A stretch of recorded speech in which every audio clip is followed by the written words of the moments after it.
শুভ দুপুর বন্ধুরা। আজকে শনিবার, ওই জন্য মান কচু বাটা করেছি। আর ভাত তো খেতেই হবে, রান্না করেছি। আর এখানে আজকে শুক্তো করেছি। শুক্তোটা অনেকটা পরিশ্রমের কাজ। সব আলাদা আলাদা করে বেগুন, কাঁচকলা আর করলা ভেজে নিয়েছি আগে।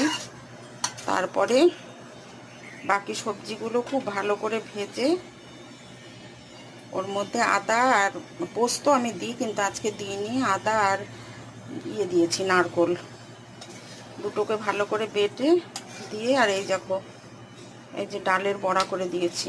এটা আজকে আমি মটর ডালের বড়া করেছি।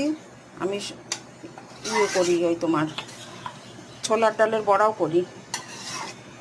ভালো করে করে লাউ, মিষ্টি কুমড়ো, গাজর, কাঁচকলা, আলু, তারপরে বেগুন, করলা, অনেক কিছুই দিয়েছি। এটা আমরা তরকারি শুক্তো বলি। এটা রান্না করেছি, এটা হয়েই এসছে, আর একটু হবে। আর এই দেখো এখানে আরেকদিন দেখিয়েছিলাম, এখানে আমি একটা মশলা, রোস্টেড মশলা বানিয়ে রাখি, ওটা শুক্তোতে দিয়ে দিচ্ছি। খুব ভালো একটা গন্ধ আসবে। আর এমনিতে মশলা দিতেই হয় শুক্তোতে। ভাজা মশলা আমরা সবসময় দিই। আর আমি সবসময় শুক্তোতে একটু দুধ দিই, টেস্টটা খুবই ভালো হয়। শুক্তোটা তোমাদের কেমন লাগলো? 5 ফোড়ন দিয়েছি, সর্ষে, মেথি আর তেজপাতা ফোড়ন দিয়েছি।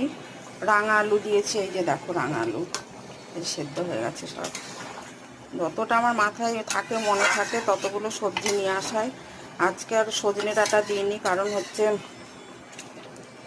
সজনে ডাঁটা হলো এত বৃষ্টি, জল চতুর্দিকে জল, কাকে বলবো এনে দিতে। আর অর্ডার করলেও সবটা পাওয়া যাচ্ছে না। তোমাদের কেমন লাগলো অবশ্যই আমাকে লাইক কমেন্ট করে জানিও। অনেক অনেক ভালোবাসা ও শুভেচ্ছা নিও।